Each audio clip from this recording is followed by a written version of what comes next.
బంగారం మీ దైవత్వానికి సూచనగా వాళ్ళు ఆరాధన చేశారు. సాంప్రదాయం మీరు మా కొరకు పొందబోయే శ్రమలకు వచ్చి వారు తండ్రి ఆరాధన చేశారు. అలాగే తండ్రి నాయన మరి మా కొరకు ఎంతో చేదు జీవితాన్ని మీరు మరి అనుభవించారు తండ్రి. దేవ తండ్రి నాయన మరి నాయన అందరి బట్టి మీకు వందనాలు. కాబట్టి నా పాప శాపం నుంచి నన్ను కూడా మీరు విడిపించారు. నా శ్రమలు మీరు భరించారు. దేవమంతంగా మీ దైవత్వంలో నన్ను పాలిపాలకునిగా చేయనట్లుగా ఓ బ్రహ్మ తండ్రి నీవు నా కొరకు ఓ బ్రహ్మ తండ్రి రక్షకుడుగా ఈ లోకానికి వచ్చావు తండ్రి. మీకు వందనాలు. నువ్వు దేవుని కుమారుడుగా ఓ బ్రహ్మ తండ్రి రూపొందినావు తండ్రి. మీకు వందనాలు నాయన. మరి ఓ ప్రభా అలాగే నా జీవితంలో కూడా మరి నేను తిరిగి జన్మించే ధన్యత మీ యందు నాకు అనుగ్రహించారు. మీకు వందనాలు. యెహోవా తనకు దేవుడుగా గల జనులు ధన్యులు, ఆయన తనకు స్వాస్థ్యంగా ఏర్పరచుకున్న జనులు ధన్యులని కీర్తనలు 33:12 మీరు రాయించి పెట్టారు. అటువంటి ధన్యత మీ యందు నాకు ఇచ్చారు తండ్రి. మీకు వందనాలు. నా హృదయంలో మీరు జన్మించినందుకే మీకు వందనాలు. మీలో నేను జన్మించినట్లుగా మీరు చేసినందుకే మీకు వందనాలు. ఈ నూతన జన్మ అనుభవంలోనికి తీసుకుని వచ్చి మీ మార్గాల్లో నడిపిస్తున్నారు తండ్రి. మీకు వందనాలు.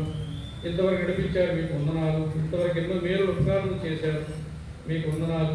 నాకు రక్షకుడుగా, విమోచకుడుగా, నా మంచి కాపురుగా, నా దేవుడుగా ఉండడానికి ఇష్టపడినందుకై మీకు వందనాలు, స్తోత్రములు చెల్లించుకొని ఈ స్తుతి ఆరాధన యేసుక్రీస్తు ఘనమైన నామమున సమర్పించుకుంటున్నాను తండ్రి. ఆమేన్.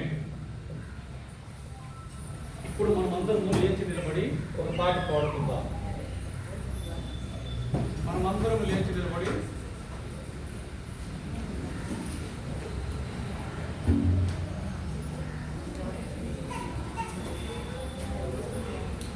పాట పాడేవారు. పాట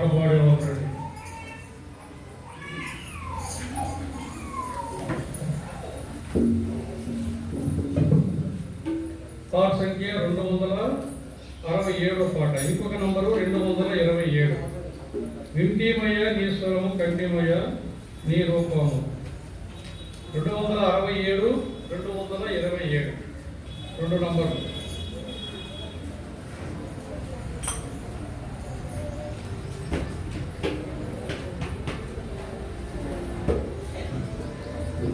పల్లవి మొదటి 2 వచనాలు, చివరి 2 వచనాలు పాడదాం. లేకపోతే మొదటి 3 వచనాలు చివరి వచనం పాడదాం. మొదటి 3 వచనాలు పల్లవి, మొదటి 3 వచనాలు, చివరి వచనం మాత్రమే పాడదాం. కలిసి పాడదాం. రాగము స్వరం. వింటిమయ్యా నీ స్వరము, కంటిమయ్యా నీ రూపమును, ప్రియ ప్రభు నిన్ను గాగా ప్రేమని చూడము వినము, ప్రియ ప్రభు నిన్ను గాగా ప్రేమని చూడము వినము.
వీళ్ళ పండగ కాబట్టి మిమ్మల్ని త్వరగానే పంపించేస్తాం.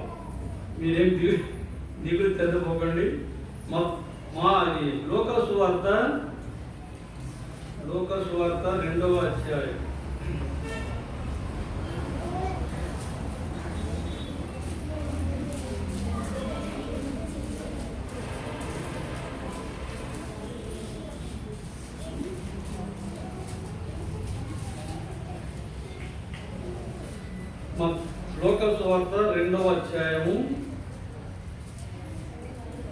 లోక సువార్త 2వ అధ్యాయము మొదటి నుండి మనము 14వ వచనం వరకు మార్చి చదువుకుందాం. లోక సువార్త 2వ అధ్యాయము మొదటి వచనం నుండి 14వ వచనం వరకు మార్చి చదువుకుందాం. ఆ దినములలో సర్వలోకములకు ప్రజా సంఖ్య వ్రాయవలనని కైసరు ఐగుప్తు వలన ఆజ్ఞ ఆయన. ఇది కురేనియా సిరియా దేశమునకు అధిపతి అయి ఉన్నప్పుడు జరిగిన మొదటి ప్రజా సంఖ్య. అందరూ ఆ సంఖ్యలో రాయబడుటకు తమ పట్టణములకు వెళ్ళేది. యోసేపు దావీదు వంశములోను గోత్రములోను పుట్టినవాడు కనుక తనకు భార్యగా ప్రదానం చేయబడిన గర్భవతి అయి ఉండిన మరియతో కూడా ఆ సంఖ్యలో వ్రాయబడుటకు గలిలయలోని నజరేతు నుండి యోదయలోని బేత్లెహేమనబడిన దావీదు ఊరికి వెళ్ళాడు. 6వ వచనం. వారక్కడ ఉన్నప్పుడు ఆమె ప్రసవ దినములు నిండెను గనుక తొలిచూలు కుమారుని కని కొత్తి గుడ్డలతో చుట్టి సత్రములో వారికి స్థలం లేనందున ఆయనను పశువుల తొట్టెలో పొరుండబెట్టాడు. ఆ దేశంలో కొందరు గొర్రెల కాపరులు పొలంలో ఉండి రాత్రి వేళ తమ మందను కాచుకొనుచుండగా ప్రభువు దూత వారి యుద్ధకు వచ్చి నిలిచిన. ప్రభువు మహిమ వారి ప్రకాశించినందున వారు మిక్కిలి భయపడారు. అయితే ఆ దూత భయపడుకుడి, ఇదిగో ప్రజలందరికీ కలుగబోవు మహా సంతోషకరమైన సువర్తమానము నేను మీకు తెలియజేస్తున్నాను. దావీదు పట్టణంలో నేడు రక్షకుడు మీకు పుట్టినాడు, ఈ ప్రభువైన క్రీస్తు. దానికి ఇదే మీ కానవారు. ఒక శిశువు పొత్తిగుడ్డలతో చుట్టబడి యొక్క తొట్టెలో పండుకొని ఉండుట మీరు చూచెదరని వారితో చెప్పారు.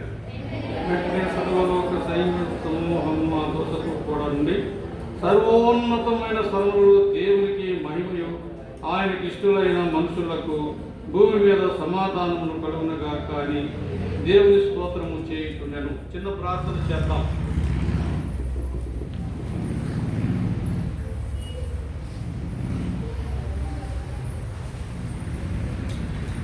ప్రేమ కలిగిన మా పరలోక తండ్రి, మా రక్షకుడు యేసుక్రీస్తు పరిశుద్ధ నామమున అతి ఉన్నతమైన నామమున మీకు మా హృదయపూర్వకమైన వందనాలు అర్పించుకొనిస్తున్నాము. ఇంతవరకు మీ సన్నిధిలో మరి స్తుతించి ఆరాధించడానికి మరి నాయన మీరు ఇచ్చిన సమయాన్ని బట్టి మీకు వందనాలు. మరి మా అందరి ఆరాధనలు మీరు ఆలకించి అంగీకరించి ఆగ్రహించినందుకే మీకు వందనములు. ఈ సమయంలో మరి తండ్రి నాయన లోక సువార్త 2వ అధ్యాయము 1 నుండి 14 వచనాలు చదువుకుని ఉన్నాము. అందులో మరి తండ్రి మీరు పుట్టినటువంటి విషయము, మరి మీ గురించి దేవదూతలు కలిగినటువంటి మాటలు మేము కొన్ని నిమిషాలు ధ్యానించుకునేటుండగా సహాయం చేయమని, మరి దినమున మీరు పుట్టినరోజు కాబట్టి వారి జీవితంలో మరి తండ్రి నూతన జన్మలోనికి ఎవరైతే రాలేదో, తిరిగి జన్మించలేదో అలాంటి వారితో మీరు మాట్లాడండి, మీ రక్షణలోనికి నడిపించండి. బలహీనమైన నన్ను కూడా మీ చేతులకు అప్పగించుకొని యేసుక్రీస్తు పరిశుద్ధ నామమున స్తుతించి ఆరాధించి ప్రార్థించి వేడుకొనుచున్నాము తండ్రి, ఆమేన్.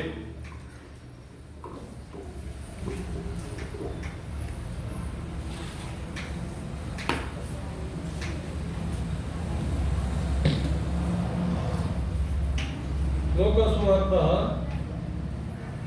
ఈ 2వ అధ్యాయంలో యేసుక్రీస్తు ప్రభు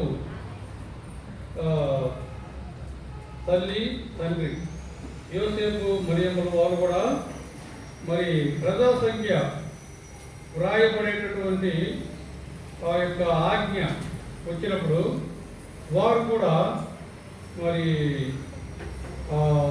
గలిలయలోని నజరేతును యోదయలోని బేత్లెహేము అనబడిన దావీదు ఊరికి వాళ్ళు వచ్చేటట్టుగా ఇక్కడ మనం చూస్తున్నాం. అక్కడికి వచ్చినప్పుడు మరి జనసంఖ్య వ్రాయబడే దాంట్లో ఆ జాబితాలో వారి పేర్లు కూడా వ్రాయబడాలనే ఉద్దేశంతో వాళ్ళు వచ్చారు. ఆ సమయంలో మరి మరియమ్మకు ప్రసవ దినములు నిండినట్లుగా మనం ఇక్కడ చదివాం 6వ వచనంలో. అయితే 7వ వచనంలో తన తొలిచూలు కుమారుని కని కొద్ది గుడ్డలతో చుట్టి సత్రములో వారికి స్థలము లేనందున ఆయనను పశువుల తొట్టిలో పొరండబెట్టారు. ఎక్కడ పొరండబెట్టింది మరియమ్మ? యేసుక్రీస్తు ప్రభువుని పశువుల తొట్టిలో పొరండబెట్టింది. చూడండి, సృష్టికర్త అయిన దేవుడు, ఇందాక కూడా మనం ధ్యానించాం కదా, సృష్టికర్త అయిన దేవుడు పశువుల తొట్టిలో పొరండబెట్టబడేటటువంటి స్థితి అంటే ధనవంతుడైన దేవుడు దరిద్రుడుగా ఈ లోకానికి వచ్చాడు అని.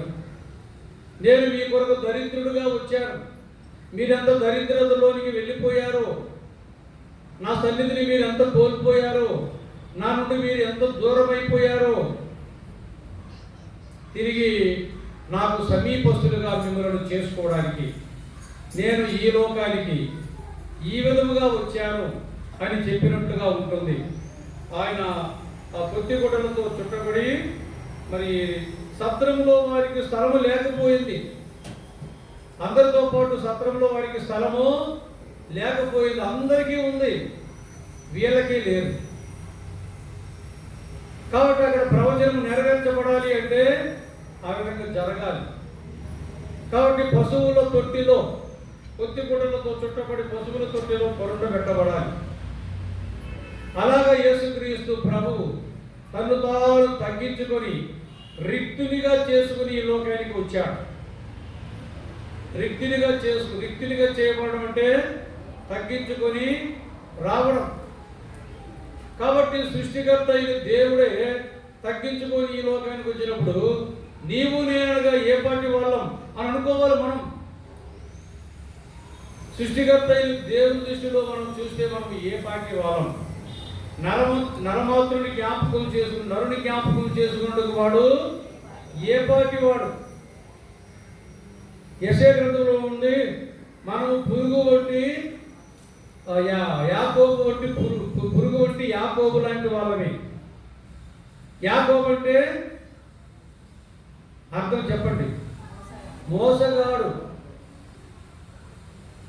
పురుగు అంటే పురుగు ఎందుకని పనికి వస్తుందా? పురుగు ఎందుకు పనికిరాదు.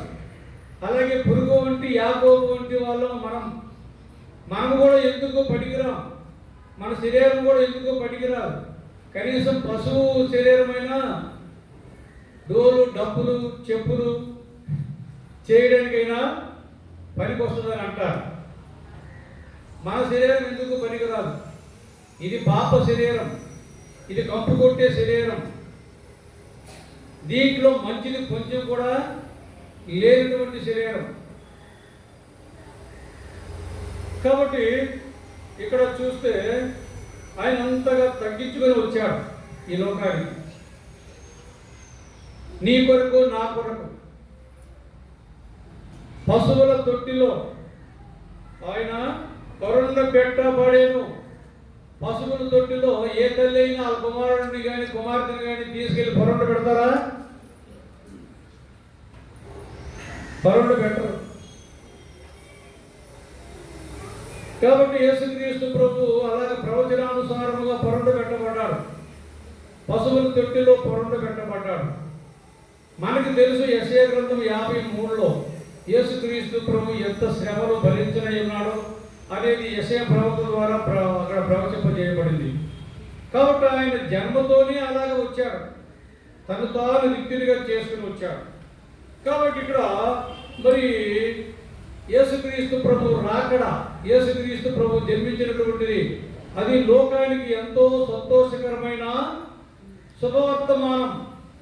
ఇక్కడ పొలంలో గొర్రెల కాపురులు గొర్రెలు కాచుకునేవారుగా ఉంటున్నారు. మరి వాళ్ళు గొర్రెలు కాచుకుంటుండగా 9వ వచనంలో ప్రభుదూత వారి యొద్దకు వచ్చి, ప్రభుదూత ఏం చేశాడు? వారి యొద్దకు వచ్చి నిలిచాడు. ప్రభువు మహిమ వారి చుట్టూ ప్రకాశించినందున వారు మిక్కిలి భయపడ్డారు. చూడండి, ఈ ధన్యత అందరికీ రాదు. ఆ దినాలలో ఎంతో మంది ఉండినారు. ఏంటి? ఎంతో మంది నిరీక్షించే ప్రజలుగా కూడా ఉండినారు. యేసు ప్రభు రాబోతున్నాడు, మెస్సియాగా రాబోతున్నాడు అనేటటువంటి నిరీక్షణ కలిగి ఉండినారు. కానీ వారి దగ్గరికి దేవుని దూత రాలేదు. వారి చుట్టూ దేవుని మహిమ ప్రకాశింపజేయబడలేదు. అయితే అమాయకులైనటువంటి గొర్రెల కాపరులు, గొర్రెలు ఎలాంటి అమాయకులు, గొర్రెల కాపరులు కూడా అలాగే అమాయకులుగా ఉంటారు. ఊర్లలో చూస్తే గొర్రెలు కాచే వాళ్ళు చాలా అమాయకులుగా ఉంటారు. అమాయకులని అంటే మరీ అమాయకులని అనుకోవడానికి లేదు. అయితే వాళ్ళు అలాగా కనిపిస్తారు. వారికి గొర్రెలు కాసేదే, గొర్రెలను మేపేదే ఎక్కువగా పని. అదే దృష్టి మీద ఉంటారు. కాబట్టి వాళ్ళను అమాయకులనే చెప్పుకోవచ్చు. కాబట్టి అలాంటి వారి దగ్గరికి దేవుని దూత వచ్చినప్పుడు దేవుని మహిమ వారి చుట్టూ ప్రకాశింపజేయబడేదిగా వాళ్ళు చూడగలిగారు. దేవుని మహిమ వెలుగు వాళ్ళు చూడగలిగారు. ఈనాడు చాలా మంది దేవుని మహిమ వెలుగును చూడలేకపోతున్నారు. ఎందుకంటే చూడవలసిన విధానంలో చూడటం లేదు.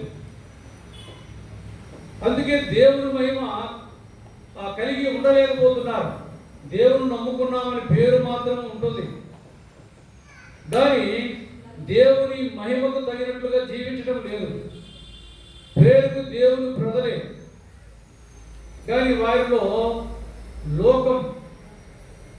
ఇశ్రాయేల్ ప్రజలు ఐగుప్తులో నుండి వచ్చినప్పటికీ పాలు తేనెలు ప్రవహించే దేశానికి ప్రయాణమై వాళ్ళు వెళ్తున్నప్పటికీ మామూలుగా ఐగుప్తు దేశంలో నుండి పాలు తేనెలు ప్రవహించే దేశానికి వెళ్ళడానికి 11 రోజులే పడుతుంది.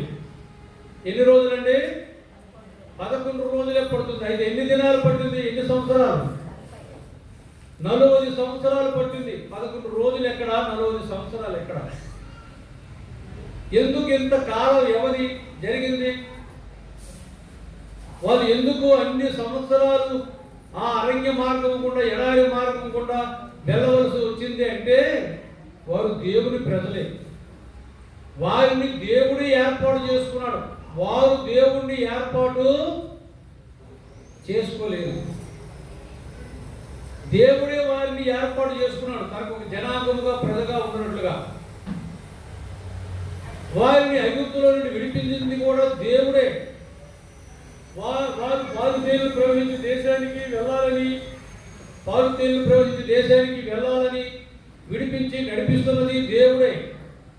కానీ ఆ దేవుడి నడిపింపులో వారు సరిగ్గా నడవడం లేదు.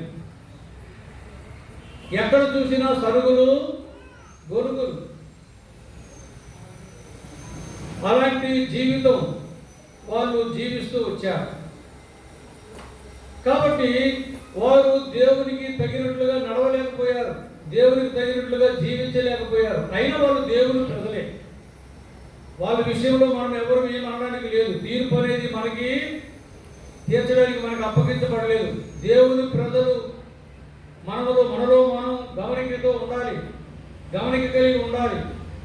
ఎవరైనా దేవుని ప్రజ అనిపించుకున్న వారు శరీరానుసారముగా ఒకవేళ బలహీనులై ఏదైనా పొరపాటు చేసినా, పొరపాటు మాట్లాడినా వారికి విరోధంగా ఎవరు మాట్లాడడానికి వీలు లేదు, మాట్లాడడానికి హక్కులు లేవు. తీర్పు తీర్చేది మనకు అప్పగించబడలేదు, విమర్శించడానికి మనకు అప్పగించబడలేదు. విమర్శించడానికి మనం ఎవరము? ప్రతి ఒక్క మనిషి తను తానే విమర్శించుకోవాలి, తను తానే తీర్పు తీర్చుకోవాలి.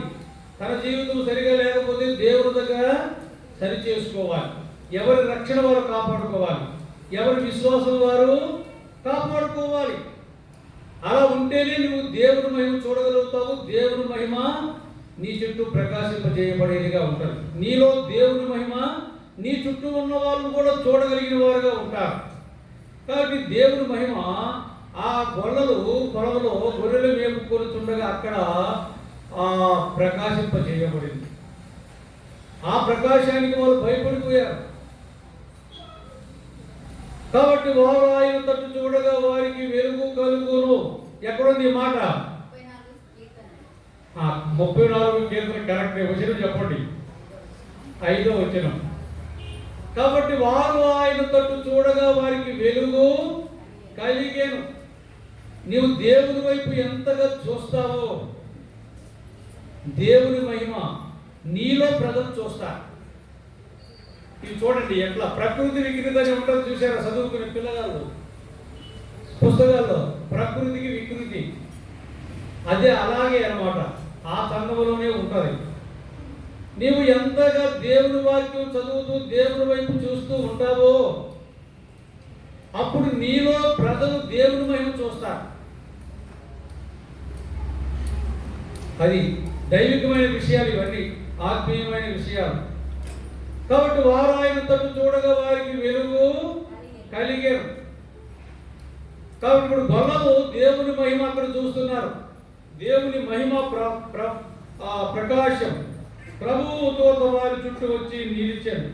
ప్రభువు మహిమ వారి చుట్టూ ప్రకాశించినందున వారు మిక్కిలి వాళ్ళు భయపడ్డారు. అయితే అక్కడ జరిగిన విషయం ఏమిటంటే అయితే ఆ దూత భయపడకుడి. ఏం చెప్తున్నాడు దూత? భయపడకుడి. ప్రతి చిన్నదానికి మనం భయపడతా ఉంటాం. ఏమండి, చిన్నదానికి కూడా మనం భయపడే స్వాభావికులం. అందుకే ఈ బైబిల్లో భయపడకుడి అని ఎన్నోసార్లు రాయబడింది.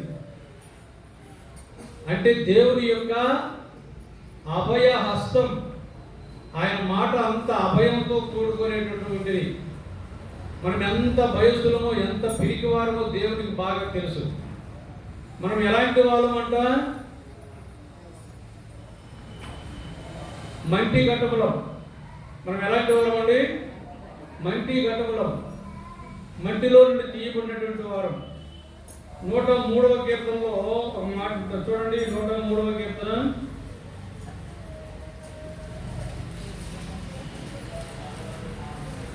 1 103వ కీర్తన 14వ వచనం. మనం నిర్మింపబడిన రీతి ఆయనకు తెలిసే ఉన్నది, మనం మంటివారం అని ఆయన జ్ఞాపకం చేసుకుంటున్నాడు.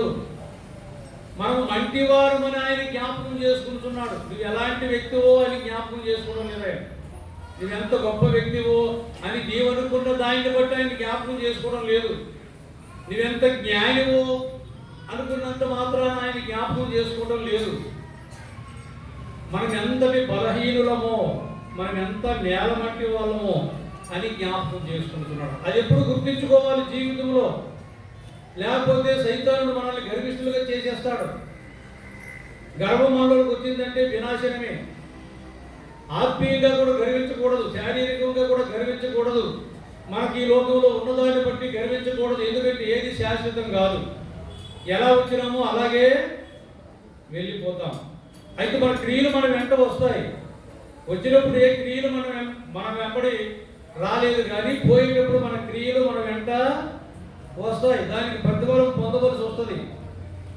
అంటే పుట్టేటప్పుడు పాపంలోనే జన్మించామనుకోండి, కానీ ఈ పాపంలో జన్మించిన దాన్ని బట్టి ఈ లోకంలో ఎన్నో క్రియలు చేస్తూ ఉంటాం. మనం పోయేటప్పుడు మన క్రియలు మన వెంబడి వస్తాయి. ఆ క్రియలను బట్టి అక్కడ ప్రతిఫలం ఉంటుంది. కాబట్టి ఎక్కడ గర్వించకూడదు, అతిశయించడానికి వీలు లేదు. ప్రభువే గొప్పవాడు, ప్రభువే గొప్పవాడు. అది ఎప్పుడు గుర్తించుకోవాలి. ప్రభు దృష్టి ఎదుట నేను ఏ పాటి వాడను అని అనుకోవాలి. అంటే దేన మనసులోనికి వస్తూ ఉండాలి. కాబట్టి ఇక్కడ మరి మనము నేల మంటి వారు అనేది జ్ఞాపకం చేసుకుంటున్నాడు. మనం నిర్మింపబడిన రీతి ఆయనకు తెలిసే ఉన్నది. మనం మంటి వారమని ఆయన జ్ఞాపకం చేసుకుంటున్నాడు. లేకపోతే ఏదో గొప్పవారమని జ్ఞాపకం చేసుకోలేదు. గొప్పవారికి ఈ రక్షణ ఇవ్వలేదు, గొప్పవారిని దేవుడు పిలుచుకోలేదు. 1 కొరింథీ 1:26 వచనం. సహోదరులారా, మిమ్మల్ని పిలిచిన పిలుపును చూడుడి, మిమ్మల్ని పిలిచిన పిలుపును చూడండి. ఎలాంటి పిలుపుతో పిలిచాడు? గొప్పవారిని, గొప్ప వంశం వారిని, ఆయన గనులను పిలవలేదు. ఏంటి, ఎలాంటి వారిని పిలుచుకున్నాడు? వెర్రి వారిని, జ్ఞానం లేని వారిని, పిరికి నీతులను, ఇలాంటి వారిని పిలుచుకున్నాడు ఆయన. అది జ్ఞాపకం చేసుకోవాలి. కాబట్టి మనం శారీరకంగా అతిశయించే వాళ్ళం.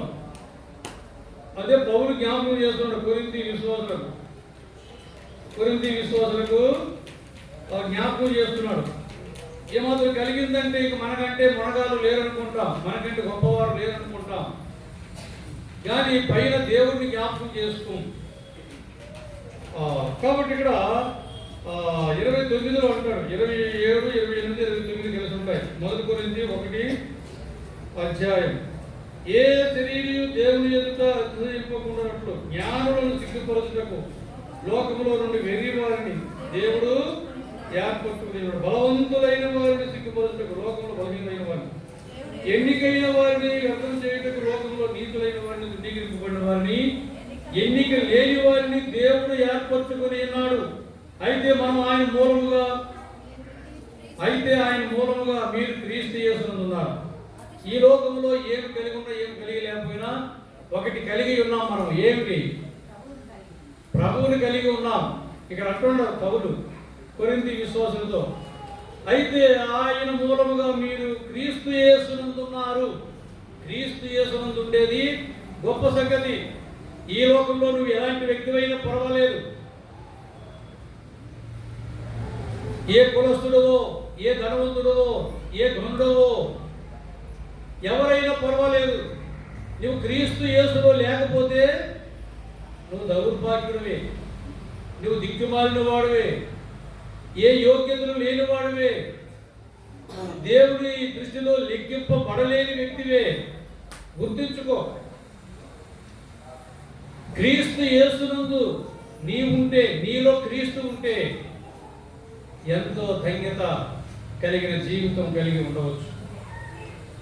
అందుకే దావీదు కీర్తన 33:12 ఏమన్నాడంటే, యెహోవా తనకు దేవుడుగా గల జనులు ధన్యులు, ఆయన తనకు స్వాస్యముగా ఏర్పరచుకుని జనులు ధన్యులు. కాబట్టి ఇటువంటి ధన్యత. కాబట్టి ఇక్కడ భయపడకుడి భయపడే గొల్లలు భయపడ్డారు, గొర్రెల కాపులు భయపడ్డారు. అయితే దేవుడు ఏం అభయమిస్తున్నాడు? భయపడకుడి, ఇదిగో ప్రజలందరికీ కలుగబోవు మహా సంతోషకరమైన వర్తమానం నేను మీకు తెలియజేస్తున్నాను. ప్రజలందరికీ కలుగజేయబోవు రక్షణ. ఏమన్నాడు? ఇదిగో ప్రజలందరికీ కలుగబోవు మహా సంతోషకరమైన సువర్తమానం. ఈ భూమి మీద నువ్వు సంతోషంగా ఉండాలి అంటే, చీకు చింతలు లేకుండా ఉండాలి అంటే ఈ రక్షకుని యందు విశ్వాసం ఉంచాలి. ఇదిగో దావీదుపురమందు మీకు రక్షకుడు పుట్టి ఉన్నాడు, ఈయన ప్రభువు అయిన క్రీస్తు. ఈయన నిజమైన దేవుడు, నిత్య జీవం గల దేవుడు. ఆ సమరయ స్త్రీ ఏమన్నది? ఈయన లోక రక్షకుడు. ఏమన్నది? నిజముగా ఈయన లోక రక్షకుడు. సమరయ స్త్రీ ఎక్కడన్నది ఈ మాట? సమరయ స్త్రీ ఏ అధ్యాయం? యోహాను సువార్త 4వ అధ్యాయం. మీరు అవగాహన కలిగి ఉండాలి. దేవుని వాక్యమును గురించిన అవగాహన. దేవుని మందిరానికి వచ్చి కాలయాపన చేసుకుని వెళ్ళిపోయే వాళ్ళగా, కాలక్షేపం చేసుకుని వెళ్ళిపోయే వాళ్ళగా ఉండకూడదు. వాక్యం తెలుసుకొని ఉండాలి ప్రతి ఒక్కరూ కూడా. లేకపోతే సైతాను మిమ్మల్ని ప్రశ్న వేస్తాడు. యేసు ప్రభువుని ప్రశ్నించినట్లుగా మీకు కూడా ప్రశ్న వేస్తున్నప్పుడు ఏం జవాబు చెబుతారు? యేసు ప్రభు దేవుడు, ఆయన రక్షకుడు, విమోచకుడు. కాబట్టి సైతాను యేసు ప్రభువుని విడిచిపెట్టలేదు. ఆయన తగిన జవాబులు చెప్పాడు. అప్పుడు సైతాను పారిపోయి వెళ్ళిపోయాడు. అప్పుడు దేవదూతలు వచ్చి యేసు ప్రభుకి ఏం చేశారు? పరిచర్య చేశారు. మనం అలాగే ఉండాలి. అంటే మనం యేసు ప్రభు అంతటి గొప్పవాళ్ళం కాదు, మనం మానవ మాత్రం బలహీనం. అయితే మనం నేర్చుకోవాలి, సాధన చేయాలి, అభ్యాసం చేసుకోవాలి. ఇందాక చెప్పాను కదా, ఎక్కలేనంత ఎత్తైన కొండపైకి ఎక్కాలని ఆశ ఉండాలి. ఆశ గల ప్రాణాన్ని తృప్తిపరుస్తాడు ఆయన. నీలో ఆశ లేకపోతే ఇంకెక్కడిది తృప్తి పొందలేము. ఆశ ఉండాలి దేవుని కొరకు, యేసు ప్రభు కొరకు. యేసు ప్రభు సేవ చేయాలని, యేసు ప్రభు వాక్యం చదవాలని, ఆయన మాటలు నాలో ఉండాలని, మనలో ఉండాలని ఆశ కలిగి ఉండాలి. అట్లా వాక్యం చదువుతూ ఉండాలి. చదువుతూ ఉంటుంటే విశ్వాసంలో ఎదుగుతూ ఉంటారు, ప్రభు యొక్క వెలుగును చూస్తూ ఉంటారు. విశ్వాసం ఎట్లా వస్తుంది మనలోకి చెప్పండి? మీరే చెప్పేస్తున్నారండి, అందుకే అది చెప్పడం లేదేమో. వినుట వలన విశ్వాసము వస్తుంది. వినుట క్రీస్తుని గురించిన మాట వల్లనే వస్తుంది. ఎక్కడుంది ఈ మాట? బైబిల్లో. ఎక్కడుందండి? బైబిల్లో ఉందిలే బ్రదరు. టైం అయిపోతుంది, పండగకి త్వరగా వెళ్ళి తినాలనుకుంటున్నారా? చెప్పండి. ఆ ఆహారం కంటే ఇది గొప్పది, ఈ మాటలు గొప్పవి. ఇవి భుజించిన తర్వాత వెళ్ళి ఆ భోజనం చేయండి.